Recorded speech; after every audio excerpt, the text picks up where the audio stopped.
Hello hello dear students. अभी हम कर रहे हैं एसएसटी ज्योग्राफी। एट्थ क्लास के लिए है ये।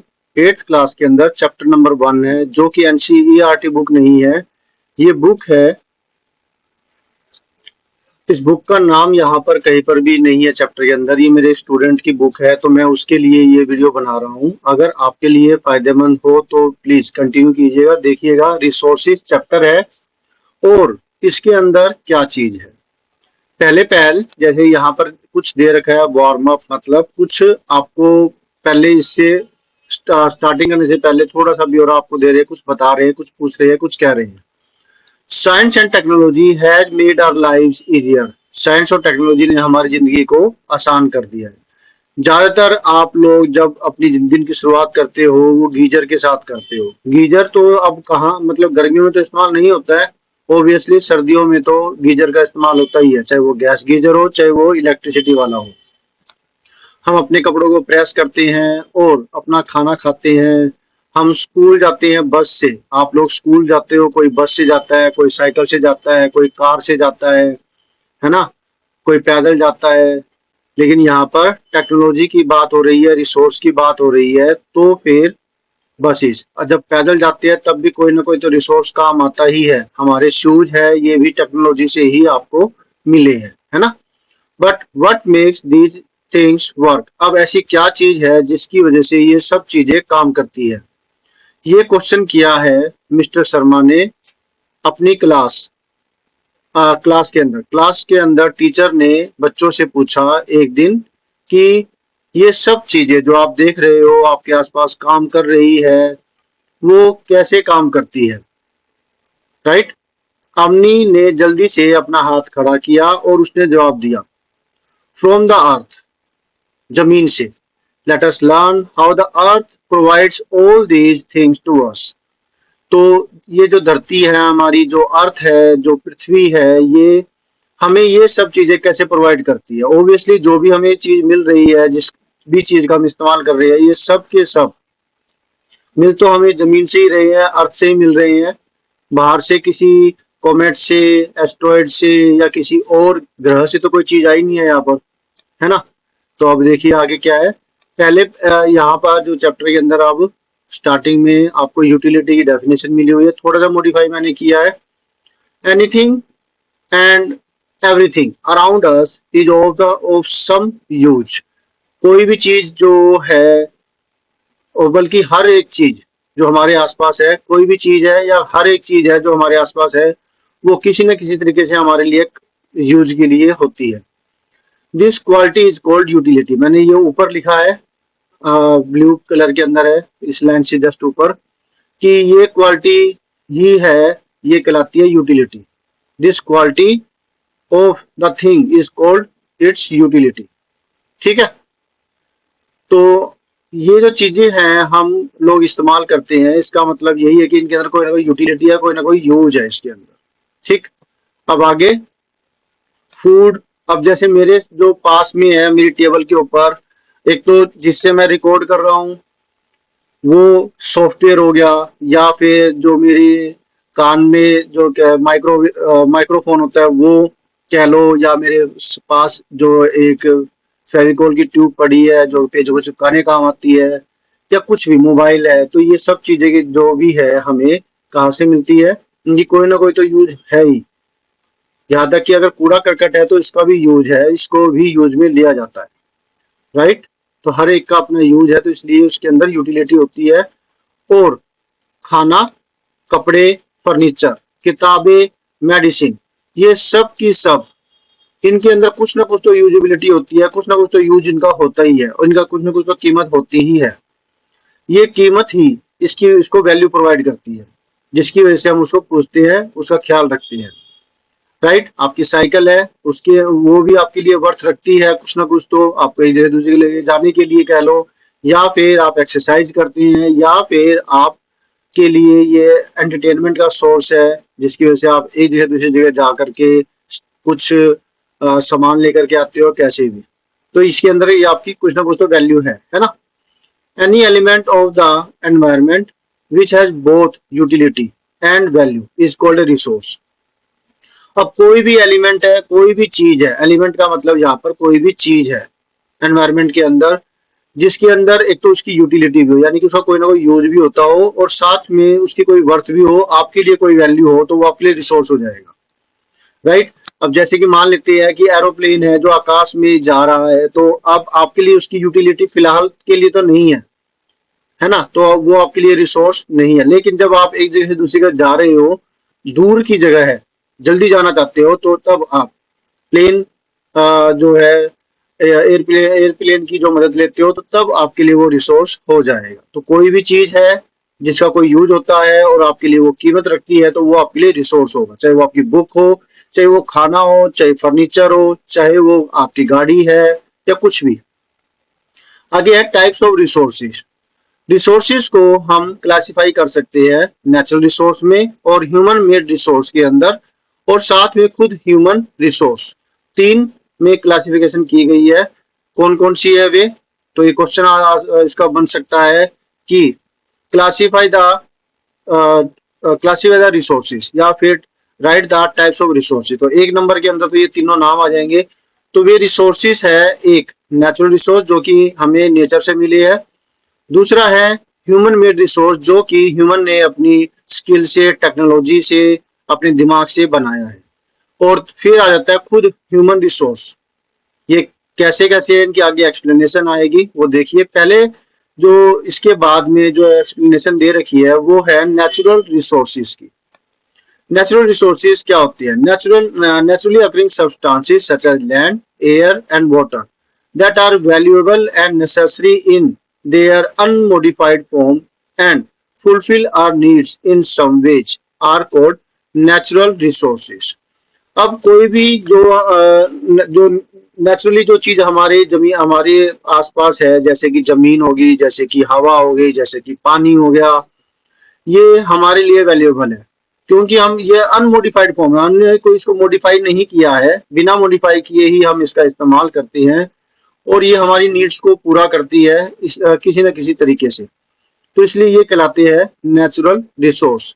जैसे कि जमीन है, यहाँ पर आप रहते हैं मकान बना करके, जमीन है आपको एक जगह से दूसरी जगह जाने के लिए मदद करती है, क्योंकि फिर आप लैंड ट्रांसपोर्ट का इस्तेमाल करते हो। जमीन ही है जिसने समुद्र को भी धारण कर रखा है ना। तो क्या हो रखा है ये सारा का सारा, ये जो चीज है, ये जो जमीन है, इसलिए एक नेचुरल रिसोर्स है। एयर की बात करें, अभी मेरे दिमाग में भी आया था कि जमीन ने समुद्र को कैसे धारण कर रखा है, जैसे मैं आपको बता रहा था, तो तभी मेरे दिमाग में आया कि नहीं, देखिए एक जगह पर आकर के, एक जगह पर आकर के, तो पानी कहीं अगर सारा समुद्र का सोख लिया जाए, तो फिर नीचे गड्ढा ही रह जाएगा, क्योंकि उससे नीचे जो है धरती की और लेयर्स आ जाती है, जो सबसे बीच में है वो कोर है, राइट। हाँ, तो फिर एयर है, हम सांस लेते हैं, पौधे सांस लेते हैं और खाना बनाते हैं, रेस्पिरेशन करते हैं। वाटर है, इससे हम अपना खाना बनाते हैं, हम अपने अलग तरीके, कई तरीके के यूज करते हैं, आप अच्छी प्रकार से जानते हो। तो ये हमारे लिए वैल्यूएबल है, और ये अनमोडिफाइड फॉर्म में हम इसका इस्तेमाल करते हैं, तो ये सब कहलाते हैं नेचुरल रिसोर्सेज। अब नेचुरल रिसोर्सेज को भी क्लासिफाई किया हुआ है अलग अलग, कुछ क्लासिफाई किया हुआ कुछ चीजों के बेस पर। वो कौन कौन सी है? On the level of development and use, second है ओरिजिन, और थर्ड है स्टॉक एंड डिस्ट्रीब्यूशन। इसको आप समझेंगे जैसे ही आगे आप करेंगे, अच्छे से क्लियर होएगा। तो तीन के हिसाब से हमने नेचुरल रिसोर्सेज को भी आप क्लासिफाई कर दिया है। तो कौन कौन सी है वो? एक है लेवल ऑफ डेवलपमेंट, एक हो गया। सेकंड है यूज एंड यूज हो गया, राइट।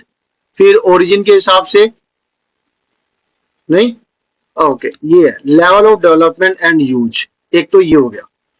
नेक्स्ट है ओरिजिन के हिसाब से क्लासिफाई किया हुआ है, और थर्ड है स्टॉक एंड डिस्ट्रीब्यूशन, तीन हो गए। क्लियर हो गया? Development, level of development and use, फिर है ओरिजिन, और फिर है stock and distribution. One by one इसके बारे में समझेंगे। बेस्ड ऑन डेवलपमेंट, डेवलपमेंट के हिसाब से, on the basis of their development and use. तो यहाँ पर यूज इन्होंने नहीं लिखा है, ये यूज भी यहाँ पर आएगा हेडिंग, मेन हेडिंग के अंदर। लेवल ऑफ डेवलपमेंट और यूज के हिसाब से रिसोर्सेज को क्लासिफाई किया हुआ है। एक, एक्चुअल रिसोर्सेज। दो, पोटेंशियल रिसोर्सेज। क्लियर है? एक्चुअल रिसोर्सेज और पोटेंशियल रिसोर्सेज की डेफिनेशन अभी आप आगे समझेंगे। जो रिसोर्सेज ऑलरेडी हम अब उसका यूटिलाइज कर रहे हैं, ह्यूमन किसी ना किसी तरीके से टेक्नोलॉजी का इस्तेमाल करके एट प्रेजेंट इसका इस्तेमाल कर रहा है, तो ये कहलाते हैं एक्चुअल रिसोर्सेज। जैसे कि छोटा नागपुर प्लेट्यू के अंदर कोल है बहुत ज्यादा मात्रा में, कोल यानी कि कोयला, जिससे कि बिजली बनती है और एनर्जी प्रोड्यूस करने के लिए इसका इस्तेमाल किया जाता है। फिर पेट्रोलियम ऑयल फील्ड है मुंबई हाई के अंदर। मुंबई हाई में जो पेट्रोलियम हमें मिलता है, जिससे बहुत सारे प्रोडक्ट्स बनते हैं। साइंस के अंदर भी चैप्टर है, चैप्टर नंबर 1, नहीं चैप्टर वो कोल एंड पेट्रोलियम, अब तो बदल गया है, उसका नंबर अलग अलग बुक्स में अलग अलग है। तो एनसीईआरटी के अंदर भी इसका नंबर बदल गया, पहले कुछ और था, तो मैं बस नाम बता देता हूँ, कोल एंड पेट्रोलियम। तो वहां पर आपको समझ में आएगा कि कोल का इस्तेमाल क्या क्या करने के लिए किया जाता है, इससे कई सारी चीजें बनती है। और पेट्रोलियम से भी कई सारी चीज बनती है, वो पेट्रोकेमिकल्स कहलाते हैं। राइट? तो ये एग्जांपल्स है एक्चुअल रिसोर्सेज के। क्लियर हो गया? एक्चुअल रिसोर्सेज वो रिसोर्सेज होते हैं जो कि ह्यूमन ने किसी न किसी तरीके से इस्तेमाल करना सीख लिया, उसने उसका इस्तेमाल कर रहा है। तो उसमें एग्जांपल के तौर पे दिया हुआ है छोटा नागपुर प्लेट्यू के अंदर कोल बहुतायत मात्रा में होता है वो, और मुंबई हाई से पेट्रोलियम है वो गेट किया जाता है वो। तो ये है एक्चुअल रिसोर्स। अब पोटेंशियल रिसोर्स में क्या आएंगे? इसी तरीके से एक्चुअल रिसोर्सेज के अंदर और भी चीजें आ जाती है, चाहे वो सोना चांदी हम इस्तेमाल कर रहे हैं, एक्सट्रैक्ट कर रहे हैं, चाहे वो कोई भी मेटल नॉन मेटल हम एक्सट्रैक्ट कर रहे हैं, तो वो भी एक्चुअल रिसोर्स में ही आ जाएंगे।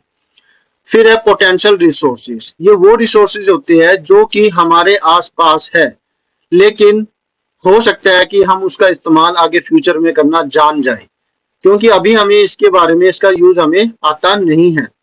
हम उनका इस्तेमाल क्यों नहीं कर सकते? हम उसका एट प्रेजेंट उसका इस्तेमाल नहीं कर सकते क्योंकि हमारे पास वो इंफ्रास्ट्रक्चर नहीं है, वो बिल्डिंग नहीं है, वो फैक्ट्री नहीं है, वो मशीनें नहीं है, टेक्नोलॉजी नहीं है हमारे पास में। ठीक है?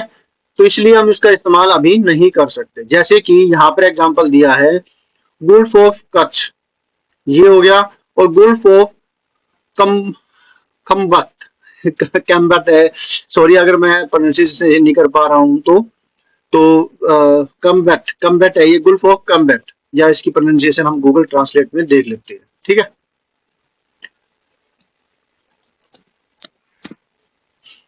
खम्बात चलिए जो भी है, आप टीचर्स बोलते हैं तो वो उस हिसाब से देख लीजिए। मैं इसके एट प्रेजेंट जैसे मेरे को दिखाई दे रहा है, मैं वैसे इसको नाम बता रहा हूँ।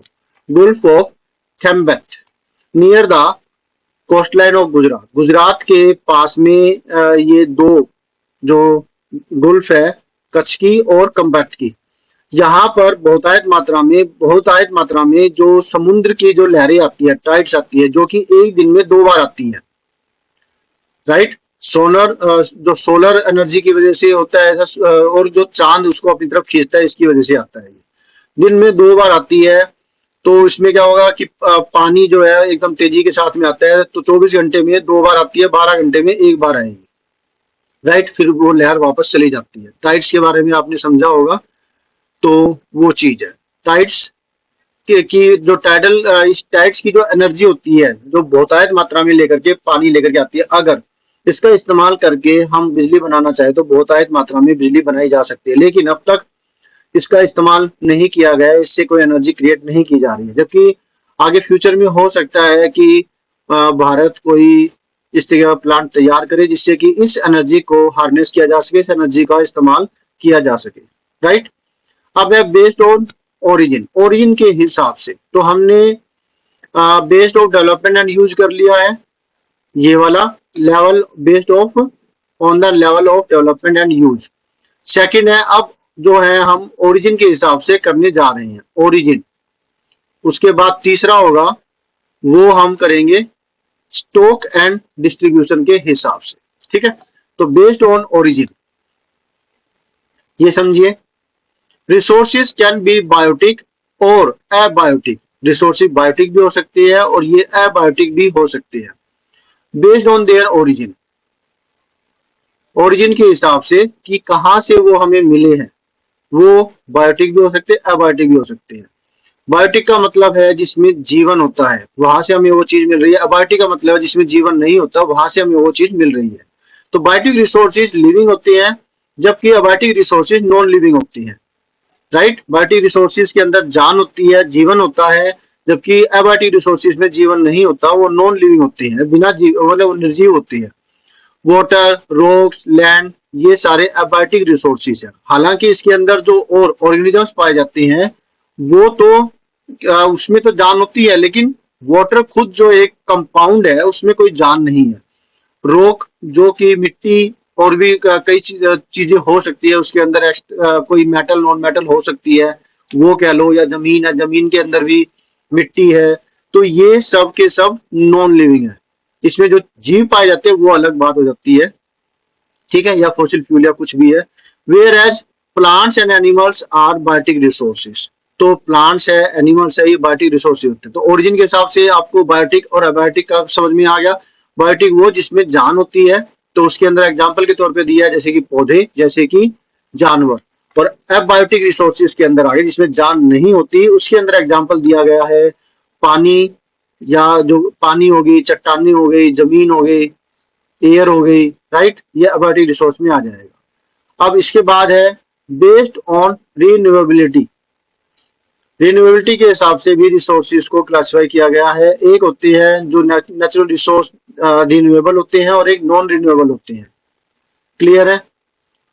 तो दोबारा से अगर हम उसको जल्दी से पा सकते हैं तो वो कहलाएंगे रिन्यूएबल, और अगर नहीं तो वो कहलाएंगे नॉन रिन्यूएबल। डेफिनेशन देखिए, समझिए। Renewable resources are not exhaustible. Renewable resources exhaustible नहीं होते, यानी कि देर सवेर वो हमारे ह्यूमन लाइफ स्पैन के अंदर खत्म नहीं होंगे, तो वो नॉन एग्जॉस्टिबल आते हैं।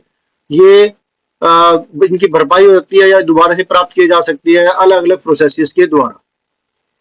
रिन्यूएबल रिसोर्सेज को क्या है कि वो या तो अपने आप ही भरपाई कर लेते हैं, या फिर उनकी भरपाई की जा सकती है, या फिर और उसको दोबारा से प्राप्त किया जा सकता है, रिन्यू किया जा सकता है। अलग अलग प्रोसेस जो भी हम जानते हैं उसके द्वारा हम इसको दोबारा से गेट कर सकते हैं। कुछ रिन्यूएबल रिसोर्सेज है वो बहुत आयत मात्रा में धरती पर अवेलेबल है, इसलिए ये अनलिमिटेड है, और ह्यूमन लाइफ स्पैन के अंदर ये खत्म होने की कोई गुंजाइश नहीं है। ह्यूमन एक्टिविटी चाहे इसको कितना भी इस्तेमाल कर ले, ये खत्म नहीं होंगे। Solar energy, tidal energy, wind energy, ये कुछ एग्जांपल्स है इसके रिन्यूएबल रिसोर्सेज के। सोलर एनर्जी तो आपको पता ही है, सूरज की एनर्जी, जिससे कि हम ये पूरा संसार एग्जिस्ट करता है। टाइडल एनर्जी के बारे में अभी हमने बात की थी, जो समुद्र की लहर आती है, वो जिसकी वजह से समुद्र का तट एकदम से ऊपर की तरफ आ जाता है। जब वो टाइड जाती है तो वो क्या होती है, लो टाइड कहते हैं जिसे कि, तो वहां पर काफी स्पेस बन जाती है। राइट। और विंड एनर्जी, हवा की एनर्जी, ये कुछ एग्जांपल्स है रिन्यूएबल रिसोर्सेज के। There have been tremendous development in the field of science and technology using which we can harness these resources to generate energy। तो ह्यूमन ने अब काफी ज्यादा तरक्की कर ली है, तो इस तरक्की का इस्तेमाल करके ह्यूमन के पास क्या है, वो साइंस और टेक्नोलॉजी का इस्तेमाल करके इस, चाहे वो टाइडल एनर्जी है, चाहे वो सोलर एनर्जी है, चाहे वो विंड एनर्जी है, इसका इस्तेमाल करके काफी ज्यादा मात्रा में एनर्जी क्रिएट कर रहा है। विंड मिल होती है तो उसमें एनर्जी बनाई जाती है। टाइडल एनर्जी भी कई जगहों पर इस्तेमाल की जाती है, जिसका इस्तेमाल करके इलेक्ट्रिसिटी पैदा की जाती है। सोलर एनर्जी, सोलर पैनल्स होते हैं जो आजकल आप बड़े बड़े घर होते हैं, जो उनकी सबसे ऊपर वाली जो छत होती है वहां पर आप सोलर पैनल्स भी देखते हो। सोलर बैटरीज भी आने लगी है अब तो, है ना। तो ये चीज हो गई, तो इसका इस्तेमाल करके हम ये सब कैसे हो पाया है, टेक्नोलॉजी की वजह से ह्यूमन ने तरीके निकाल लिए है और इसका इस्तेमाल कर रहा है। अब नॉन रिन्यूएबल रिसोर्सेज क्या होते हैं, ये वो एग्जॉस्टिबल नेचुरल रिसोर्सेज होते हैं, और ये लिमिटेड अमाउंट में ही धरती पर अवेलेबल है। अगर ये एग्जॉस्ट हो गई तो ये रिसोर्सेज मिलियंस ऑफ ईयर्स लेंगे दोबारा से बनने के लिए। तो तब तक तो क्या पता ह्यूमन भी यहाँ पे एग्जिस्ट करेगा भी या नहीं करेगा। तो मिलियंस ऑफ ईयर्स तक क्या होगा पता ही नहीं है। हमारी तो जिंदगी 100 साल की है, और कह भी क्या दे 50 साल या उससे ही पहले बंदा चला जाता है। समझ में आई आपको? तो इसलिए जो रिसोर्सेज अब अगर मान लिया खत्म हो, कहते हैं कि 50 साल के अंदर जो है पेट्रोलियम है, कोल है, ये खत्म हो जाएंगे, है ना, अगर इसी तरीके से इस्तेमाल करते रहे तो। इसलिए आदमी आज जो है नए तरीके ढूंढ रहा है जिससे कि एनर्जी को थोड़ा सा बचाया जा सके, जिसकी वजह से आप देखते हो आजकल रोड के ऊपर इलेक्ट्रिक जो चीज गैजेट्स है, इलेक्ट्रिक स्कूटी हो गई, इलेक्ट्रिक ऑटो रिक्शा हो गई, ये और इलेक्ट्रिक कार्स भी आ गई है, ये चलती है। और इस इलेक्ट्रिसिटी का इस्तेमाल जो है अलग अलग तरीकों से किया जाता है, चाहे वो कोल से बनाई जाती हो, चाहे वो सोलर एनर्जी के द्वारा क्रिएट की जाती हो, या टाइडल एनर्जी के द्वारा क्रिएट की जाती हो, लेकिन बिजली से चलती है वो, ताकि पेट्रोलियम और कोल को बचाया जा सके। तो petroleum, coal gas and coal, ये कुछ एग्जांपल्स है नॉन रिन्यूएबल रिसोर्सेज के, जो कि अगर खत्म हो गए, जो कि बात चलती है कि 50 साल के अंदर खत्म हो जाएंगे, जिसकी वजह से आज बिजली का इस्तेमाल किया जा रहा है अलग अलग चीजों को करने के लिए। तो अगर ये खत्म हो गए तो इनको मिलियंस ऑफ ईयर्स लगेंगे दोबारा बनने के लिए। समझ में आ रहा है आपको? तब एकदम से सब कुछ रुक जाएगा। सोच के भी तो देखो जरा, अगर पेट्रोलियम नहीं है तो सब कुछ कैसे रुक जाएगा, कोल नहीं है तो सब कुछ कैसे रुक जाएगा, एकदम से विकास बिल्कुल ठप हो जाएगा, है ना। बच्चे एक जगह दूसरी जगह अपने स्कूल में नहीं जा पाएंगे, ट्रेवल नहीं हो पाएगा, बिजनेस नहीं हो पाएगा, गाड़ियां कैसे चलेगी, है ना। अब है आगे। तो ये सब रिसोर्सेज नॉन रिन्यूएबल रिसोर्सेज कहलाते हैं, क्योंकि अगर ये एक बार खत्म हो गए तो इनको मिलियंस ऑफ ईयर्स लगेंगे दोबारा बनने के लिए। तो नॉन रिन्यूएबल में ये आते हैं। बेस्ड ऑन डिस्ट्रीब्यूशन, डिस्ट्रीब्यूशन के हिसाब से भी क्लासिफिकेशन की हुई है रिसोर्सेज की। डिस्ट्रीब्यूशन के हिसाब से रिसोर्सेज को क्लासिफाई किया गया यूबिक्विटस रिसोर्स के अंदर, या जिसको और लोकलाइज्ड रिसोर्स के अंदर। रिसोर्सेज जो कि हर जगह पर पाए जाते हैं, वो जैसे कि हवा, जैसे कि धूप, सूरज की रोशनी, ये यूबिक्विटस रिसोर्स में होते हैं और बराबर मात्रा में हर जगह पर पाए जाते हैं, लगभग हर जगह पर। अब कहीं पे माउंटेन बीच में आ गया है तो फिर वहां पर तो दिक्कत आएगी, लेकिन वो भी तो पूरा 180 डिग्री में रोटेट करता ही है, तो किसी ना किसी तरीके से वहां पर ये सब चीजें पहुंच ही जाती, सूरज की रोशनी पहुंच ही जाती है। हवा तो हर जगह है ही। जैसे resources found at certain places are called localised resources. अब कोई ऐसे रिसोर्सेज है जो किसी एक पर्टिकुलर जगह पर ही पाए जाते हैं, तो वे कहलाते हैं लोकलाइज्ड रिसोर्सेज। जैसे गोल्ड और सिल्वर, ये लोकलाइज्ड रिसोर्सेज में आते हैं। अगर मान लिया कि आपके शहर के अंदर, आपकी मकान के आसपास के हिस्से के अंदर अगर गोल्ड मिलने लग जाए, अब मिलता तो नहीं है ना, ये तो किसी पर्टिकुलर जगह पर मिलता है। अगर जहां पर मिलता है तो गवर्नमेंट वहां पर लोगों को बसने की इजाजत नहीं देती है, रिहाइश नहीं होने देती। वहां पर फिर एक्सट्रैक्शन का काम चलता है, गोल्ड एक्सट्रैक्शन का काम चलता है, सिल्वर एक्सट्रैक्शन का काम चलता है। समझ में आया आपको? तो आपके आसपास कहीं पर भी मिट्टी के अंदर गोल्ड नहीं है, तो ये किसी पर्टिकुलर एरिया के अंदर है। सिल्वर भी इसी प्रकार से किसी पर्टिकुलर एरिया के अंदर है, तो वहां पर ये चीज मिलती है। इसी तरीके से कोयला है, जैसे आपके यहाँ पर मिट्टी होती है वैसे वहां पर कोयला होता है, राइट। तो कोल भी क्या हो गया, जैसे छोटा नागपुर और वो जो एक जगह और बता रखी थी, है ना, तो वहां पर कोयला वगैरह मिलता है। क्लियर हो रहा है आपको? तो वो लोकेलाइज हो गया, वहीं पे मिलता है, कहीं और जगह पर नहीं मिलता है। इसी तरीके से जो ऐसी कंट्रीज है, ईरान इराक की तरफ है, जो सऊदी अरेबिया हो गया, जो इस तरफ जो एरिया है, वहां पर तेल, जैसे यहाँ पे पानी मिलता है वहां पे तेल मिलता है, तो लोकेलाइज हो गया ना, वो वहां पर मिलता है, यहाँ नहीं मिलता, अपनी जगह पे नहीं मिलता है। ऐसे हमें हमारे यहाँ पे तो पानी निकलेगा अगर खुदाई करेंगे तो वहां पर तेल मिलता है, तो लोकेलाइज हो गया ये। अब आगे है ह्यूमन मेड रिसोर्स, ये हम करेंगे नेक्स्ट वीडियो के अंदर, क्योंकि इतना पार्ट अगर आप अच्छे से कर लेते हैं तो ये भी बहुत अच्छा हो जाएगा।